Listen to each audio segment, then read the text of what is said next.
La veille de mon mariage aurait dû être une nuit de joie et de rêves magnifiques. L'air de notre maison de famille. Une grande bâtisse lyonnaise abritant le célèbre restaurant La Table d'Étienne était emplie du parfum subtil des pivoines blanches, préparée pour la cérémonie du lendemain. La lumière tamisée donnait une aura magique aux boiseries anciennes. Tout semblait parfait. Comme la vie dans laquelle j'étais sur le point d'entrer. Assise devant le miroir de ma chambre, vêtue d'un déshabillé en soie, je contemplais la robe de mariée d'une blancheur immaculée, qui attendait son heure en silence. La robe que maman avait choisie. Elle disait qu'elle ferait de moi un ange pour le jour le plus important de ma vie. Mon cœur gonflait d'excitation. Demain, j'épouserai Alexandre. L'homme que j'aimais de toute mon âme. L'homme qui m'avait fait croire que l'amour parfait existait. Dans ma main, je serrais un petit objet. Un porte-clés en bois d'olivier que j'avais passé plusieurs nuits à polir et à graver moi-même de nos initiales entrelacées. L'olivier. Symbole de paix et de longévité. Je voulais le lui offrir personnellement ce soir. Comme un porte-bonheur. Et comme la promesse de mon cœur. De l'aimer et de lui être fidèle pour toujours. Je me levai doucement et quittai ma chambre pour me diriger vers le pavillon d'amis. Une petite dépendance au fond du jardin. Ce charmant pavillon, que mon père utilisait autrefois comme bureau, était ce soir la chambre d'Alexandre. Selon la tradition qui veut que les mariés ne se voient pas avant la cérémonie. Une brise fraîche caressa ma peau, me procurant un sentiment mêlé de fraîcheur et d'excitation. Je marchais sur l'allée de pierre du jardin, bordée d'arbres que mes parents avaient plantés ensemble. Chaque pas était chargé de souvenirs et de bonheur. En arrivant près du pavillon, je vis que la grande porte en bois était entr'ouverte. Une lumière orangée filtrait à travers. Je souris. Il ne devait pas encore dormir. Sans doute aussi excité que moi. J'allais l'appeler. Quand j'entendis des voix. La voix grave d'Alexandre. Et une autre voix. Une voix qui m'était plus familière que ma propre respiration. Une voix qui fit sursauter mon cœur, avant de le faire s'arrêter un instant. C'était la voix de maman. Isabelle. Que faisait-elle ici? À une heure si tardive? Le doute, mêlé à un étrange malaise, s'insinua dans mon esprit. Je m'approchai de la porte sur la pointe des pieds, tendant l'oreille avec attention. Point de main. Alexandre. Encore un peu de patience? Juste un jour de plus? Dit la voix de maman. Sur un ton câlin que je ne lui avais jamais entendu. Je ne veux plus patienter? Isabelle. Je veux que vous soyez à moi seule. Pas ma belle-mère? Répondit la voix d'Alexandre. Belle-mère. Ce mot fut comme un marteau s'abattant sur ma tête. Mon corps s'engourdit. Mes jambes se mirent à trembler. Je tentai de me convaincre que j'avais mal entendu. Je me déplaçai doucement vers l'interstice de la porte. Et je regardai à l'intérieur. Et la scène que je vis fit s'effondrer mon monde en un instant. Ma mère. Isabelle. La femme que je respectais et admirais plus que tout. Se tenait dans les bras d'Alexandre. Mon fiancé. La main d'Alexandre caressait son dos. Tandis que les bras de ma mère entouraient son cou. Ils étaient appuyés contre le vieux bureau de mon père. Dans ce lieu si chargé des souvenirs de notre famille. Calme-toi. Mon chéri. Dit maman en riant doucement. Une fois que tu auras épousé Camille. Tout à la table d'Étienne sera à toi. Le patrimoine. Les murs. Toutes les recettes de son père. Et nous n'aurons plus à nous cacher. Nous aurons toute la vie pour être ensemble. Et Camille? Demanda Alexandre. Oh. Elle? Maman eut un rire méprisant. On la laissera à ses fourneaux. Comme une bonne petite ouvrière qui nous rapportera de l'argent. C'est la seule chose qu'elle sache bien faire. Elle est naïve à en mourir. Elle ne saura jamais rien de notre histoire. Les mots de ma mère étaient plus douloureux encore que l'image qui se déroulait sous mes yeux. C'était comme si un millier de couteaux s'enfonçaient dans mon cœur. Encore et encore. Celle que j'appelais maman. Celle qui m'avait donné la vie. Me voyait comme un simple outil. Une esclave stupide?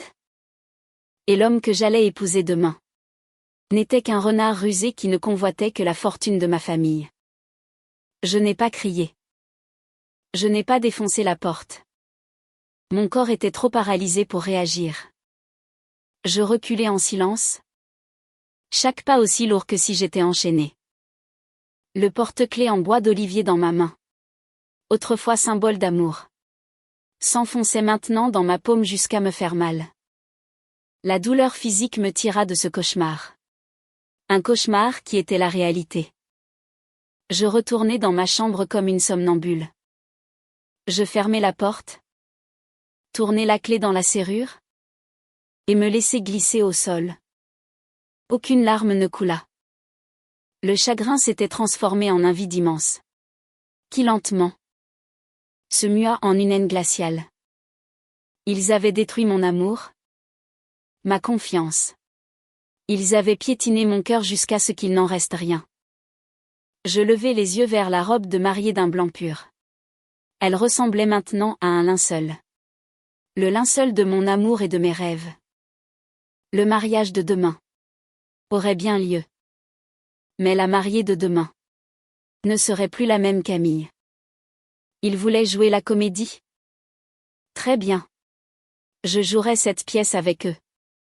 Mais la fin de cette histoire, c'est moi qui allais l'écrire. Avec les larmes et le sang de mon cœur. Je me relevai, essuyant mon visage vide de toute expression. Le plan de la vengeance la plus froide venait de naître dans mon esprit. Je pris mon téléphone. Je cherchais un fichier que j'avais sauvegardé. Un enregistrement audio d'une réunion sur l'organisation du mariage. Puis, je me dirigeai vers la boîte contenant les cadeaux pour les invités. J'en sortis un. Un petit cadre photo numérique. Je le démontai délicatement. Et installai à l'intérieur une caméra espion miniature que j'avais achetée un jour par curiosité. Avec une dextérité surprenante. J'attendis que la nuit soit profonde. Que tout le monde soit endormi. Je retournai en cachette vers le pavillon. Cette fois, je n'y allais pas en tant que fiancée amoureuse. J'y allais en tant que bourreau, prête à exécuter les traîtres. Je plaçai discrètement le cadre photo sur une étagère de la bibliothèque. Dans un angle qui pouvait capturer toute la pièce. Puis, je me retirai. Comme une ombre dans la nuit. La nuit la plus longue de ma vie ne faisait que commencer. Et l'aube de demain serait l'aube du jugement. Je n'ai pas dormi de la nuit. Je suis restée assise, immobile, sur la chaise près de la fenêtre, regardant l'obscurité céder la place à la lumière grise de l'aube. Mes yeux étaient grands ouverts, mais mon intérieur était creux et vide. Les images et les sons du pavillon tournaient en boucle dans ma tête, comme un disque rayé. Je ne pleurais pas. La douleur était trop intense pour se transformer en larmes. Elle s'était solidifiée en un bloc de glace, logé au centre de mon cœur. Quand les premiers rayons du soleil apparurent, la maison s'anima. Le bruit des pas de l'équipe d'organisation, les conversations des proches qui commençaient à arriver, les rires innocents. Tout cela sonnait comme une blague cruelle. Personne ne savait que la véritable tragédie avait déjà eu lieu la nuit dernière. Et personne ne savait que la grande pièce de théâtre, dont j'étais désormais la metteuse en scène, allait commencer dans quelques heures. On frappa doucement à ma porte. Camille. Ma chérie. Tu es réveillée? La maquilleuse est arrivée. C'était la voix de maman. Une voix faussement douce et attentionnée. Oui, maman. Je suis réveillée. Entrez, répondis-je, m'efforçant de rendre ma voix aussi joyeuse que possible. La porte s'ouvrit. Ma mère entra. Vêtue d'un tailleur en soie couleur or. Son visage arborant un sourire parfait. Elle semblait heureuse. Heureuse de trahir sa propre fille. As-tu bien dormi, ma chérie? Demanda-t-elle en me caressant la tête. Son contact me dégoûta au point de vouloir vomir. Il me fallut toute mon énergie pour réprimer cette sensation et lui sourire en retour. Merveilleusement bien, maman. J'ai rêvé de notre mariage. J'ai rêvé que ce serait le plus beau jour de ma vie. Bien sûr. Mon cœur. Ce sera le plus beau jour? C'est certain, répondit-elle, sans savoir que son sourire allait bientôt s'effacer. Je m'assis devant le miroir, laissant la maquilleuse et le coiffeur opérer leur magie. Je regardais mon visage se couvrir de couleurs, dissimulant la fatigue et la douleur sous le maquillage. Je portais un masque. Le masque de la mariée heureuse. Et je le portais à la perfection. Je souriais. Je riais. Je parlais à tous ceux qui entraient dans la chambre. Mais à l'intérieur, mon cœur était mort. Tante Martine, la sœur de ma mère, entra dans la pièce. Elle était la chef de cuisine de notre restaurant. Une femme discrète et peu bavarde. Mais c'était elle qui m'aimait et me voulait du bien. Sincèrement. Elle me regarda dans le miroir. Son regard perçant et interrogateur. Elle avait dû remarquer quelque chose d'anormal dans mes yeux. Quelque chose que les autres ne voyaient pas. Ça va, Camille? Demanda-t-elle doucement. Alors que les autres s'affairaient. Je croisai son regard dans le miroir. Sur le point de fondre en larmes et de tout lui raconter. Mais je ne pouvais pas. C'était ma guerre. Et je devais la mener seule. Bien sûr que ça va. Ma tante. Pourquoi ça n'irait pas? C'est mon grand jour. Dis-je en souriant pour masquer ma peine. Tante Martine n'insista pas. Elle me tapota simplement l'épaule. Un encouragement silencieux mais lourd de sens. Elle savait que quelque chose n'allait pas. Mais elle choisit de faire confiance à ma décision. Une fois maquillée et coiffée, vint le moment de porter la robe. Maman m'aida à l'enfiler elle-même. Alors qu'elle remontait la fermeture éclair, elle me murmura à l'oreille. Ce soir, après la fête, j'aimerais parler un peu à Alexandre. Nous avons des choses importantes à discuter concernant la gestion du restaurant. Un mensonge si parfait. Elle planifiait de retrouver mon mari le soir même de notre nuit de noces. La rage bouillonna en moi. Mais je gardai le contrôle. Bien sûr. Maman. Faites comme chez vous. Répondis-je avec un sourire. Quand je fus parée de ma robe de mariée, tout le monde dans la pièce poussa des exclamations d'admiration. Tu es magnifique. Ma chérie. On dirait une princesse. Mademoiselle Camille. Je m'avançai vers le grand miroir. L'image réfléchie était celle d'une femme d'une beauté de conte de fées. Mais je ne me reconnaissais pas. Je ne voyais qu'une actrice sur le point de monter sur scène pour jouer le rôle le plus important de sa vie. Mon téléphone vibra. Un message d'un numéro inconnu. Image et son parfait. Fichier prêt à être envoyé. C'était le détective privé que j'avais engagé la veille. Après avoir installé la caméra. Je l'avais payé pour pirater la caméra. Extraire les données. Et monter uniquement la partie la plus cruciale. Je ne voulais aucune erreur. Tout devait être parfait. J'effaçai le message immédiatement et rangeai le téléphone dans mon petit sac à main. Peu de temps après, le fichier vidéo arriva dans ma boîte mail. Je le visionnai discrètement dans la salle de bain. L'image et le son étaient d'une clarté choquante. La scène de ma mère et de mon fiancé s'embrassant. Leur conversation planifiant de tout me voler. C'était la preuve irréfutable dont ils ne pourraient jamais se défaire. Je téléchargeai le fichier sur une minuscule clé USB que je dissimulai dans mon bouquet de mariée, parmi les tiges de roses blanches. Tout était prêt. Mon arme était prête. Il ne restait plus qu'à attendre le bon moment. Le moment d'appuyer sur la détente. Je sortis de la chambre. Le visage orné du plus doux des sourires. J'étais prête à me rendre à la cathédrale. Prête à remonter l'allée jusqu'à l'autel. Où je transformerais ce mariage en un lieu d'exécution. Le cortège nuptial quitta lentement la maison. J'étais assise à l'arrière de la Rolls-Royce blanche de collection. Une voiture que ma mère avait louée spécialement pour l'occasion. Elle voulait que tout soit grandiose et parfait. Pour le prestige de la famille. Maman était assise à côté de moi. Sa main serrant fermement la mienne. Jouant à la perfection son rôle de mère sur le point de marier sa fille. « Tu es émue, ma chérie ?»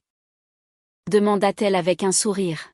« Un peu. »« Maman. » répondis-je, essayant de ne pas laisser ma voix trembler. Je regardais par la fenêtre les rues familières de Lyon. Notre voiture traversait le Vieux-Lyon, passait devant la basilique de Fourvière, en direction de l'imposante cathédrale Saint-Jean-Baptiste sur les bords de la Saône. Chaque image ravivait des souvenirs qui déferlaient dans ma tête. Des souvenirs autrefois magnifiques, mais aujourd'hui empoisonnés par le venin de la trahison. Je repensais au jour où Alexandre m'avait demandé en mariage, sur le toit d'un restaurant étoilé. Il s'était agenouillé devant moi, au milieu des bougies et des notes d'un violon, avec une bague ornée d'un diamant étincelant. Il m'avait dit que j'étais la seule femme avec qui il voulait passer le reste de sa vie. Ces mots, ce jour-là, étaient si doux. Mais je savais maintenant qu'ils n'étaient qu'un mensonge enrobé de sucre. Je repensais au jour où je l'avais présenté à ma famille pour la première fois. Mon père, qui était encore en vie, l'avait regardé avec un œil indéchiffrable. Papa était un homme silencieux qui lisait dans les gens comme dans un livre ouvert. Il avait dû voir quelque chose en cet homme que je n'avais pas vu. Ce soir-là, il m'avait dit doucement, un amour sain. Ce n'est pas essayer de changer pour plaire à quelqu'un. C'est être soi-même. Sans effort. Quand on est avec lui. Souviens-toi de ça, ma fille. À l'époque, je n'avais pas compris toute la profondeur de ces paroles. Aujourd'hui, je la comprenais avec une clarté absolue. J'avais passé ma vie à essayer d'être assez bien pour Alexandre et pour ma mère. J'essayais d'être une chef talentueuse pour que ma mère soit fière. J'essayais d'être l'amante parfaite pour qu'Alexandre soit satisfait. J'avais changé. Abandonné ma propre nature. Pour eux. Et la récompense fut la plus froide des trahisons. Les souvenirs de ma mère affluèrent aussi. Isabelle. Elle avait toujours été belle et charismatique. Elle était la vitrine du restaurant. Celle qui accueillait les clients et faisait bonne impression. Mon père et moi. Nous étions les artisans de l'ombre. En cuisine. Créant les saveurs authentiques. Elle disait souvent que nous formions une équipe parfaite, elle était la fleur magnifique à l'entrée. Et j'étais les racines solides qui la soutenaient. Mais je n'avais jamais su que, au fond d'elle, elle m'avait toujours jalousée. Jalousée le talent pour la cuisine que j'avais hérité de mon père. Jalousée ma jeunesse. Et l'attention que mon père me portait. Sa relation avec mon fiancé n'était peut-être pas qu'une histoire de désir. C'était une déclaration de victoire. Une façon de s'emparer de tout ce qui était à moi. Pour affirmer sa supériorité. La voiture tourna dans l'enceinte de la cathédrale. Je vis de nombreux invités qui attendaient. Parmi lesquels des hommes d'affaires influents. Des élus locaux et des célébrités. C'étaient les invités de ma mère, ceux qu'elle avait conviés pour étaler son statut social. Tous souriaient et me félicitaient, sans savoir qu'ils allaient devenir les spectateurs de la première d'une tragédie. La voiture s'arrêta devant le parvis. Alexandre, dans son smoking blanc, m'attendait avec un sourire légèrement anxieux. Il devait craindre que son plan ne tourne mal. Il me tendit la main. « Tu es la plus belle.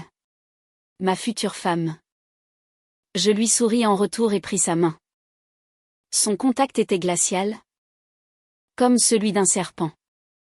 Je faillis retirer ma main. Mais je me retins. « Tu es prêt ? » lui demandai-je. Une question à double sens. « Prêt. Plus que jamais. » répondit-il avec assurance. Nous étions là, devant les grandes portes de la cathédrale, attendant le signal. Dans ma main, je serrais mon bouquet si fort que je sentais la petite clé USB cachée à l'intérieur. Mon arme. La bombe à retardement dont le compte à rebours allait commencer. La musique sacrée du mariage retentit. Les immenses portes de la cathédrale s'ouvrirent lentement, révélant une allée jonchée de pétales de roses blanches, menant à l'autel. Tous les regards se tournèrent vers nous, et l'assemblée se leva. C'était l'image dont rêve toute mariée. Mais pour moi, c'était le chemin vers le lieu du supplice, où j'allais juger moi-même les deux pécheurs. Je pris une profonde inspiration, et je commençai à avancer, au bras de l'homme que je haïssais le plus au monde. À chaque pas, j'avais l'impression de piétiner mon propre cœur brisé. Mais dans cette douleur, il y avait une détermination ardente. Je leur ferai comprendre que lorsqu'on joue avec le feu, on finit par être réduit en cendres. Et les flammes de ma vengeance, aujourd'hui, allaient consumer jusqu'au dernier de leurs faux honneurs. Le son majestueux de l'orgue résonnait dans la nef de la cathédrale. La lumière du matin filtrait à travers les vitraux, se posant sur ma robe de mariée et créant des éclats scintillants. Tous me regardaient avec admiration, murmurant sur ma beauté et la perfection de la cérémonie. Ils ignoraient que sous mon sourire doux et mon allure gracieuse se cachait un cœur en miettes et un plan d'une froideur absolue. Je remontais l'allée aux côtés d'Alexandre. Chacun de mes pas était assuré, même si mon être tout entier tremblait d'une myriade d'émotions. Je croisais le regard des invités, voyais leur sourire de félicitations et leur souriais en retour. Le sourire d'une actrice sur le point de jouer le plus grand rôle de sa vie. Je regardais le premier rang. Ma mère était là, le visage rayonnant de bonheur. Elle m'adressa un sourire. Le sourire d'une gagnante qui pense maîtriser la situation. À côté d'elle, tante Martine. Son visage était impassible, mais ses yeux trahissaient son inquiétude. Elle devait sentir l'énergie étrange, le calme avant la tempête. Arrivé à l'hôtel, Alexandre se tourna vers moi et me sourit. Il me murmura, « Tu es vraiment magnifique. J'ai une chance incroyable. Toi aussi. Tu es très élégant. Mon futur mari. » répondis-je, en appuyant sur les mots « mon futur ». Le vieux prêtre au visage bienveillant commença la cérémonie, parlant de l'amour sacré et du mariage. Chaque mot était un couteau qui remuait la plaie. Amour. Fidélité. Pardon. Des mots vides de sens dans ma situation. L'atmosphère était empreinte d'émotion et de chaleur. Un couple parfait. Une cérémonie grandiose. Une illusion parfaite. Le grand théâtre auquel tout le monde croyait. Je laissai la cérémonie se dérouler, attendant patiemment le moment crucial. Le moment où je passerai du rôle de mariée à celui de juge. Je jetai un coup d'œil aux deux écrans géants installés de chaque côté de l'autel. Ils devaient à l'origine diffuser une vidéo de notre histoire d'amour. Ils allaient maintenant devenir mes instruments d'exécution. Je serrai la clé USB dans mon bouquet. Ma seule preuve. Ma seule arme. La cérémonie arriva au moment de l'échange des vœux. Le prêtre se tourna d'abord vers Alexandre. Alexandre? Consentez-vous à prendre Camille ici présente pour épouse? À l'aimer et à la chérir? Dans le bonheur et dans les épreuves? Dans la santé et dans la maladie? Et à lui être fidèle tous les jours de votre vie? Oui. Je le veux. Répondit Alexandre d'une voix claire et forte. Le visage rempli de fierté. Il me regarda avec des yeux débordant d'un amour factice. Son jeu d'acteur était excellent. À en donner des frissons. Puis le prêtre se tourna vers moi.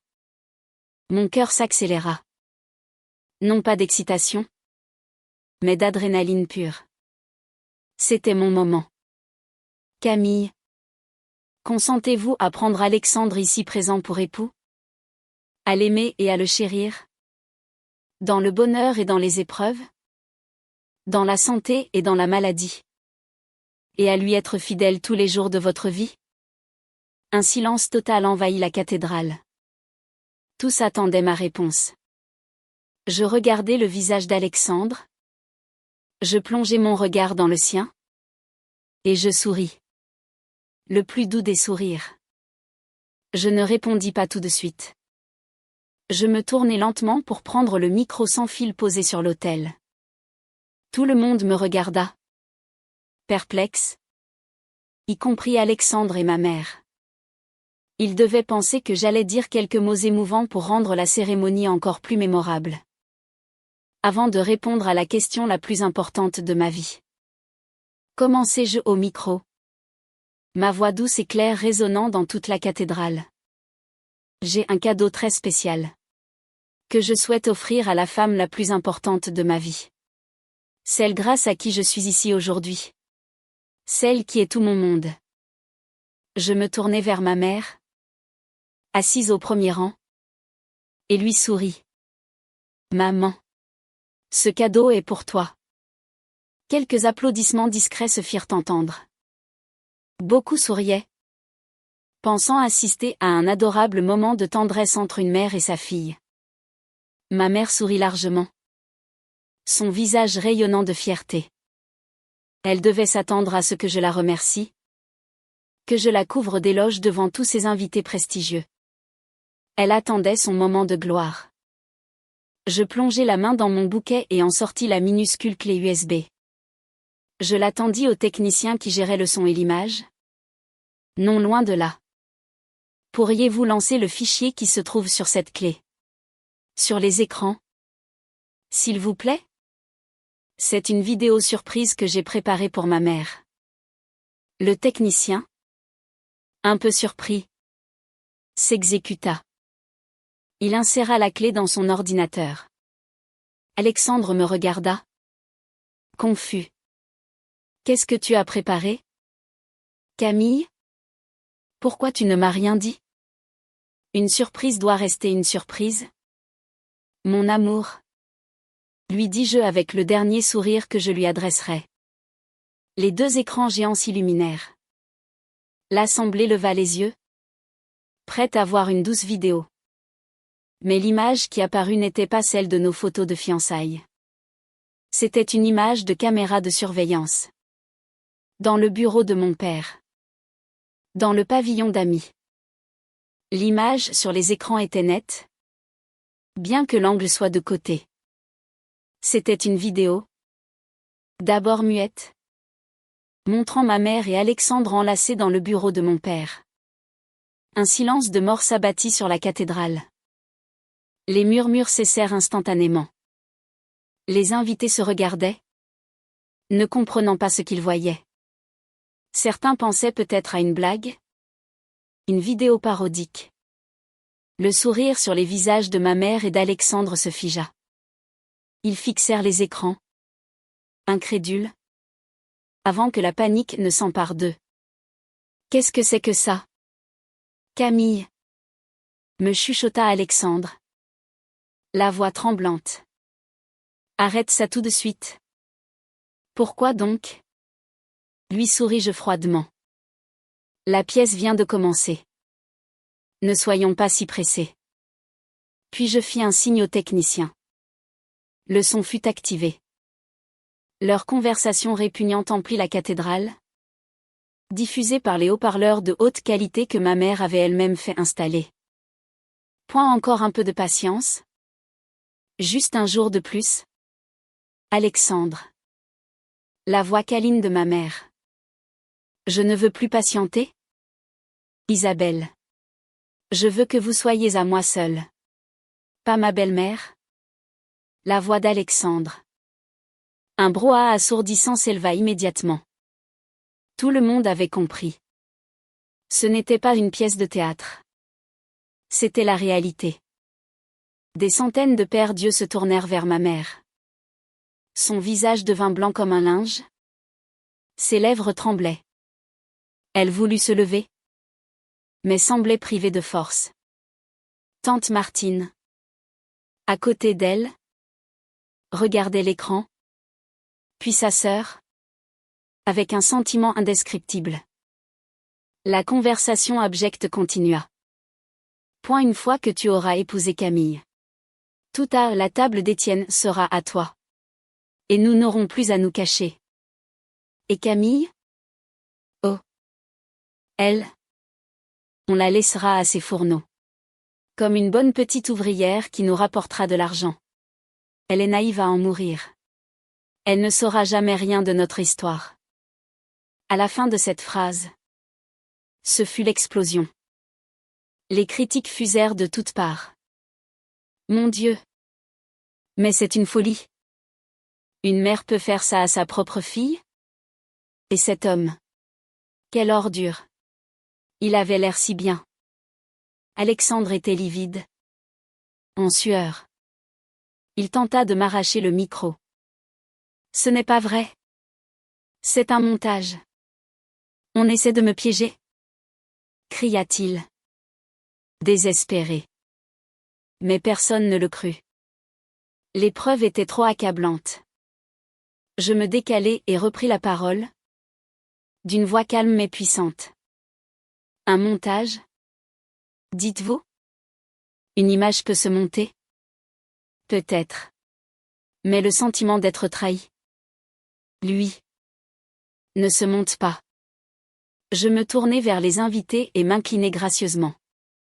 Je présente mes plus sincères excuses à tous nos invités. Pour ce grand spectacle.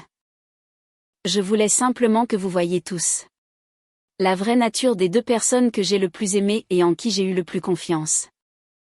L'une est la femme qui m'a donné la vie. Mais qui, par jalousie et par désir d'être toujours la première, a planifié de détruire la vie de sa propre fille. Je fixai ma mère. Nos regards se croisèrent. Le sien était rempli de haine et de défaite. L'autre. Je me tournai vers Alexandre qui tremblait de tous ses membres.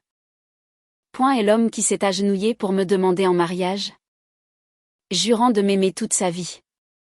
Mais qui n'est finalement qu'un homme égoïste. Plus attiré par l'argent que par l'amour que je lui portais. Ces deux personnes ont comploté pour me trahir. La veille de mon mariage. Ils me pensaient stupide. Ils pensaient que je ne saurais rien. Que leur plan se déroulerait sans accroc. Je marquai une pause, laissant la vérité s'installer. Puis je souris. Un sourire triste mais victorieux. Mais ils se sont trompés. Car le plus grand talent que mon père m'ait légué, ce ne sont pas ses recettes de cuisine.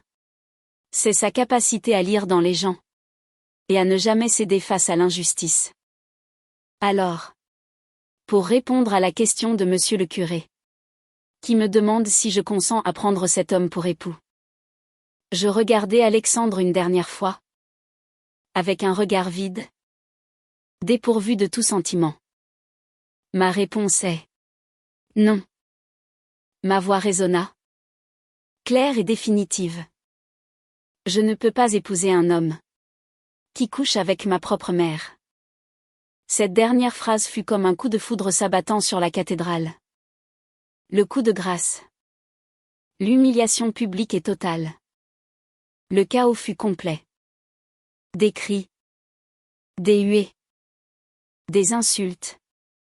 Ma mère, ne supportant plus la honte, poussa un hurlement et s'évanouit. Des invités se précipitèrent. D'autres sortaient leur téléphone pour filmer. C'était une scène de dévastation. La fin de l'honneur factice de notre famille. Au milieu de ce tumulte, je restais immobile sur l'autel. Je regardais ce désastre avec un calme étrange. Ma mère fut évacuée. Sous les regards curieux et les commentaires. Alexandre, lui, était figé. Comme pétrifié. Son visage était exsangue. Son regard vide. Il ne tenta même pas de se défendre ou de fuir. Il savait que tout était fini. Le prêtre me regardait avec un mélange de confusion et de compassion. Il n'avait sûrement jamais vu une telle scène de sa vie. Je m'inclinai légèrement vers lui. En guise d'excuse pour avoir utilisé ce lieu sacré comme un tribunal. Puis, je fis quelque chose que personne n'attendait. Je détachai lentement mon long voile de mariée. Ce voile en dentelle de Calais, si cher, symbole de pureté et de rêve, n'était plus qu'un chiffon sans valeur. Je le laissai tomber au sol, comme pour me délester d'un passé douloureux. Il ne restait que moi.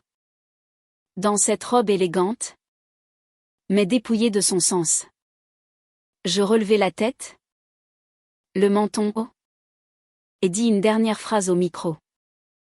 Le dîner de réception de ce soir est, bien entendu, annulé.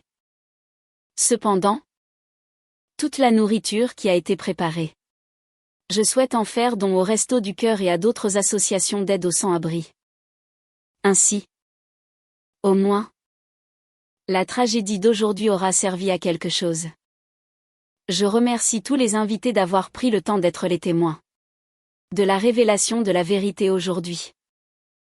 Je vous souhaite un bon retour. Mes mots étaient à la fois fermes et tranchants. Ils montraient que mon acte n'était pas un coup de tête, mais un plan mûrement réfléchi.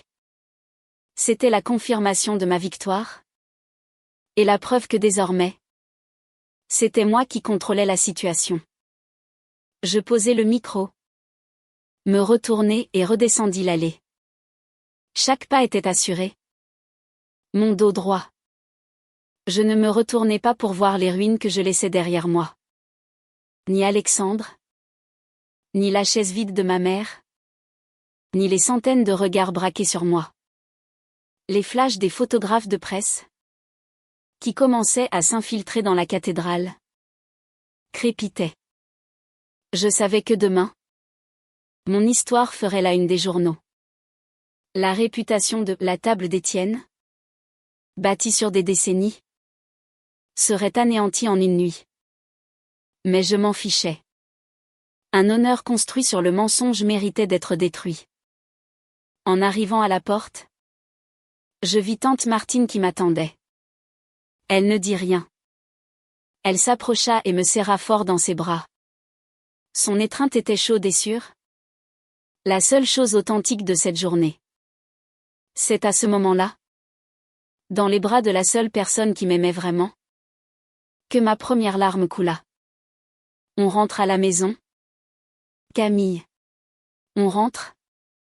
Me chuchota TL. Nous avons traversé la horde de journalistes et sommes montés dans la même voiture qui m'avait amené. Mais cette fois, je ne repartais pas en tant que mariée. Je repartais en tant que guerrière, qui venait de remporter la plus grande bataille de sa vie. Une bataille contre ceux qu'elle aimait le plus, et une bataille contre son propre cœur. Dans la voiture, je pris mon téléphone et appelai l'avocat que j'avais déjà contacté. Bonjour maître. C'est Camille. Pour le dossier dont nous avons parlé. Vous pouvez lancer la procédure. Je voulais poursuivre Alexandre pour escroquerie et abus de confiance. Et ma mère. Pour complicité et tentative de détournement de mon héritage. La guerre dans la cathédrale était terminée. La guerre au tribunal ne faisait que commencer. Je regardais par la fenêtre la magnifique cathédrale s'éloigner jusqu'à disparaître. Je ne ressentais ni regret, ni culpabilité. Juste un vide et une immense fatigue. La vengeance a un goût doux amer. J'avais détruit la vie de 2 personnes. Et en même temps, j'avais aussi détruit une partie de la mienne. La suite de mon chemin. Je ne la voyais pas encore. Je savais seulement que l'ancienne Camille était morte dans cette cathédrale. Et la femme assise dans cette voiture était une nouvelle personne qui devait apprendre à vivre avec des cicatrices qui ne s'effaceraient jamais. Les jours qui suivirent ce qui aurait dû être mon mariage furent un bouleversement total. L'affaire de la cathédrale devint le scandale dont tout le pays parlait. La vidéo de ma révélation fut partagée des millions de fois sur les réseaux sociaux. Mon nom. Celui de ma mère. Celui d'Alexandre et celui de la table d'Étienne étaient sur toutes les lèvres. L'opinion publique était majoritairement de mon côté. On me qualifiait de femme courageuse. D'icône pour celles qui refusaient d'être des victimes. Mais une autre partie me critiquait, jugeant mon acte trop cruel. Une façon de laver son linge sale en public. Je n'accordais aucune attention à ces commentaires, qu'ils soient élogieux ou critiques. Personne ne pouvait comprendre ma douleur. Le coup le plus dur fut pour le restaurant. La réputation bâtie par mon père et mes grands-parents pendant plus de 50 ans s'effondra en une nuit. Les habitués désertèrent. Les tables autrefois réservées des mois à l'avance restaient vides. L'atmosphère jadis vibrante était devenue mortifère. Beaucoup d'employés démissionnèrent, incapables de supporter la pression sociale. Il ne restait que quelques anciens. Et tante Martine, fidèle au poste. Nous nous battions pour maintenir à flot un navire qui prenait l'eau de toutes parts. Chaque jour, je devais superviser la cuisine et la salle, pendant que Martine travaillait 2 fois plus dur pour maintenir la qualité. Quant à ma mère, après sa sortie de l'hôpital, elle s'enferma dans sa chambre, refusant de parler à quiconque, de manger, prostrée. Elle faisait face à la dure réalité, elle avait tout perdu. Sa réputation, son honneur, son amant, et sa fille. Je n'allais pas la voir. Non par colère, mais parce que je ne savais pas quoi lui dire. Le fossé entre nous était devenu infranchissable. Alexandre, lui, s'était volatilisé.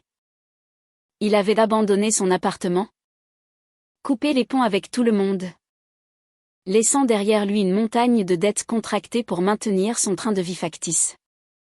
Les créanciers commencèrent à défiler au restaurant, et je dus puiser dans mes économies personnelles pour les rembourser et assurer notre tranquillité. La situation financière devenait critique.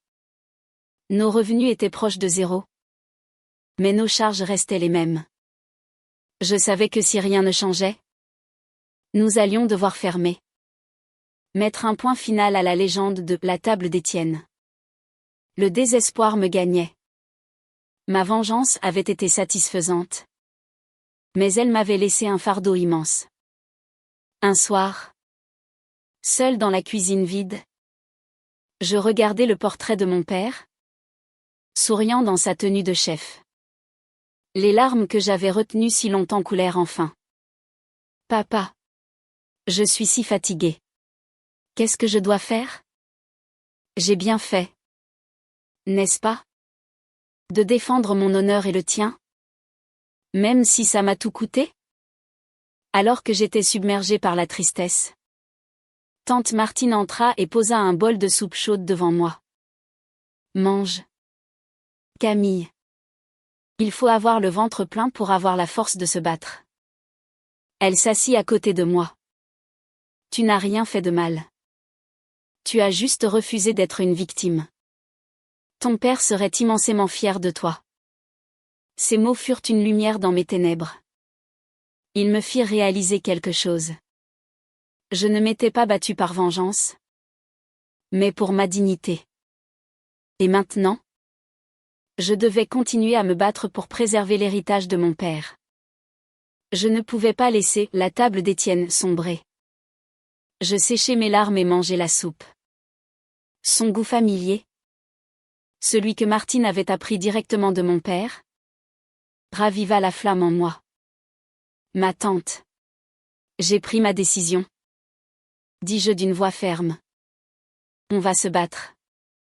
On va reconstruire la table d'Étienne, mais à notre façon. Martine sourit pour la première fois depuis des semaines. J'attendais ça de toi, ma chérie. Je savais la tâche immense. Presque impossible. Reconstruire une réputation en ruine est plus difficile que de partir de zéro. Mais j'avais l'arme la plus précieuse, les recettes de mon père. Le cœur et l'âme du restaurant.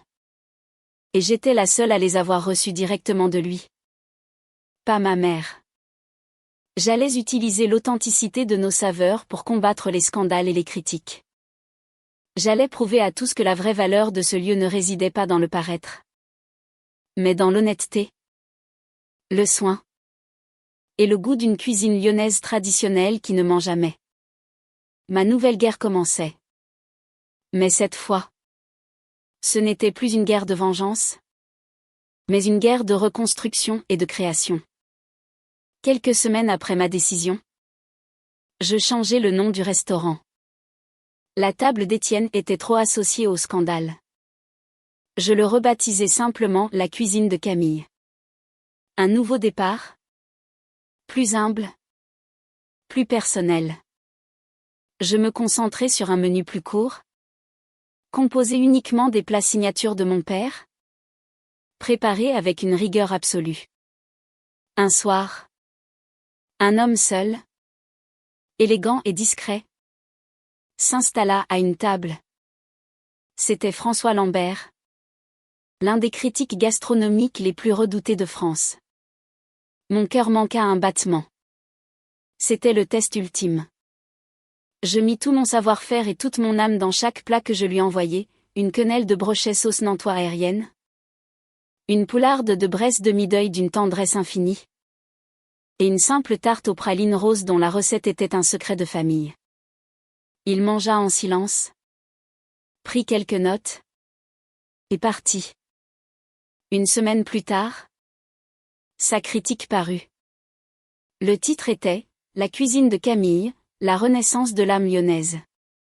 Il ne mentionna pas une seule fois le scandale. Il ne parla que de la philosophie de ma cuisine, de la perfection des cuissons, de l'honnêteté des saveurs qui lui rappelaient la cuisine de sa grand-mère. Il conclut par cette phrase, « Si vous voulez retrouver l'esprit de la table d'Étienne à son apogée, n'y allez plus. Allez chez Camille. » Cet article fut une déflagration. Le téléphone se mit à sonner sans arrêt. Le restaurant affichait complet des mois à l'avance. Les anciens clients de mon père revenaient, émus de retrouver les saveurs d'antan. Une nouvelle clientèle, attirée par la critique, découvrait notre maison. Je devins, du jour au lendemain, la jeune chef dont tout le monde parlait. Ce succès fulgurant ne me fit pas perdre la tête. Au contraire, il m'obligea à travailler encore plus dur pour maintenir ce niveau d'excellence. Avec Martine et notre petite équipe, nous avons reconstruit notre maison, pierre par pierre, plat par plat. Je passais ma vie en cuisine, mon seul refuge, mon seul amour. La blessure était trop vive pour penser à autre chose. Mon bonheur était de voir les sourires des clients et de faire vivre l'héritage de mon père. Un jour, mon avocat m'appela. La police avait retrouvé Alexandre, misérable, dans un cercle de jeux clandestins à la frontière, dépendant aux drogues. Il fut extradé pour être jugé pour escroquerie et de nombreux autres délits. La nouvelle me laissa de marbre. Il n'était plus qu'un fantôme de mon passé. J'appris aussi que ma mère avait vendu ses biens et vivait seule dans un petit appartement. Recluse. Elle portait sa honte comme une pénitence silencieuse. Parfois, j'éprouvais de la pitié, mais je ne savais comment l'aider. C'était elle qui avait fermé la porte. Un an plus tard, la cuisine de Camille reçut le prix du meilleur restaurant de cuisine traditionnelle de l'année. Sur la scène, devant l'élite de la gastronomie française, vêtue d'une simple robe en soie, je dédissais mon prix à mon père, mon maître, mon inspiration.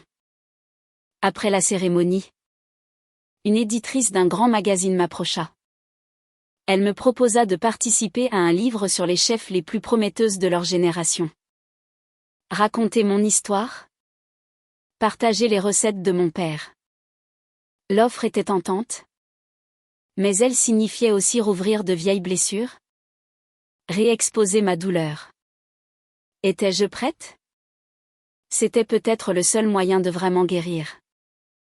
De transformer ma tragédie en une leçon pour les autres. Je la quittai en lui demandant un temps de réflexion, et je conduisis sans but jusqu'au quai de Saône, non loin de la cathédrale. En regardant l'eau s'écouler, je compris. Je devais le faire. Non pas pour moi, mais pour toutes celles qui pourraient trouver de la force dans mon histoire. Je devais transformer ce poison en remède. Ma décision était prise. Le dernier chapitre de ma reconstruction allait s'écrire, non pas avec de la haine, mais avec de l'encre et de l'espoir. Le livre, intitulé La vérité pour Rob, fut un immense succès. Il racontait mon histoire sans phare, de l'amour naïf à la trahison, de la vengeance froide à la reconstruction passionnée. Il devint une source d'inspiration pour beaucoup.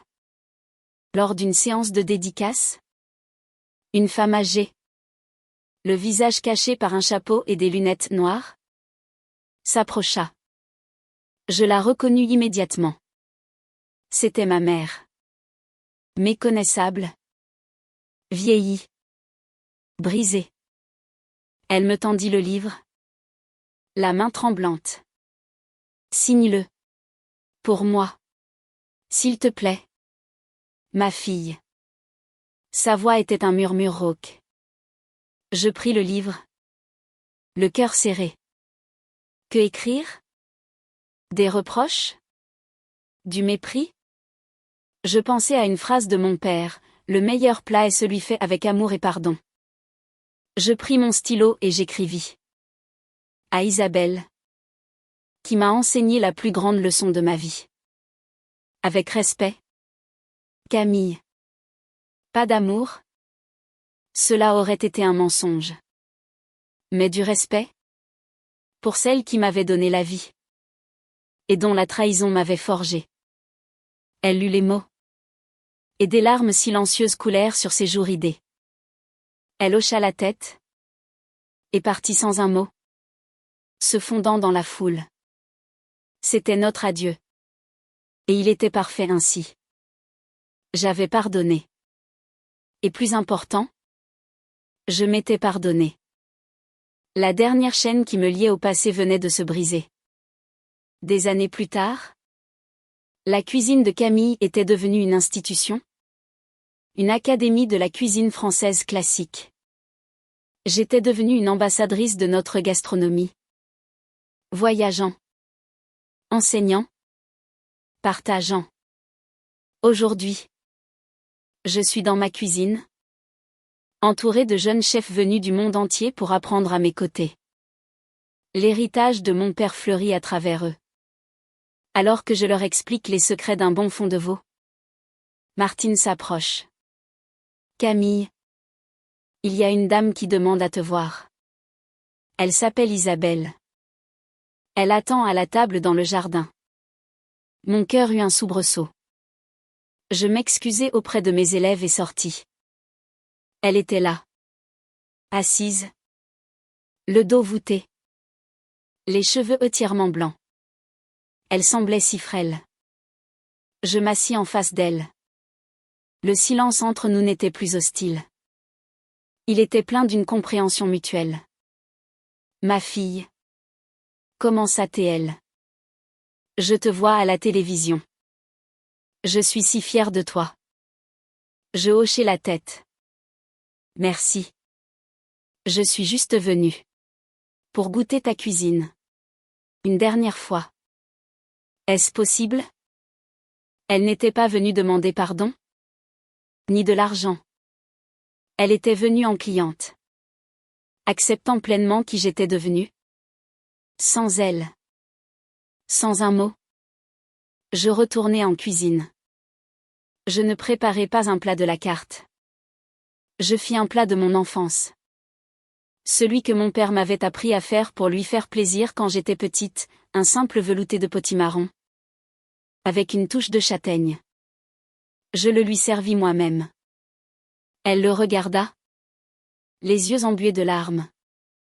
Elle goûta une cuillerée. Ferma les yeux. Savourant le goût du passé. C'est délicieux, murmura-t-elle. C'est exactement comme celui que ton père me faisait. Elle termina son bol lentement. Puis, elle se leva. Posa un billet sur la table. Merci. Ma fille. Pour tout. Et elle partit. Sans se retourner. Je la regardai s'éloigner. C'était mon pardon. Un pardon qui ne signifie pas oublier. Ni redevenir comme avant. Mais accepter. Lâcher prise. Et choisir de ne garder que le peu de bien qu'il y a eu. Je retournai dans ma cuisine. Mon vrai foyer. Entouré de mes élèves. De Martine. De mon équipe. Ma famille. Une famille que j'avais choisie. La plus belle robe que l'on puisse porter n'est pas celle d'une mariée, mais celle de la vérité et de la dignité. Et aujourd'hui, je la portais avec fierté, prête à continuer mon chemin, heureuse et enfin complète.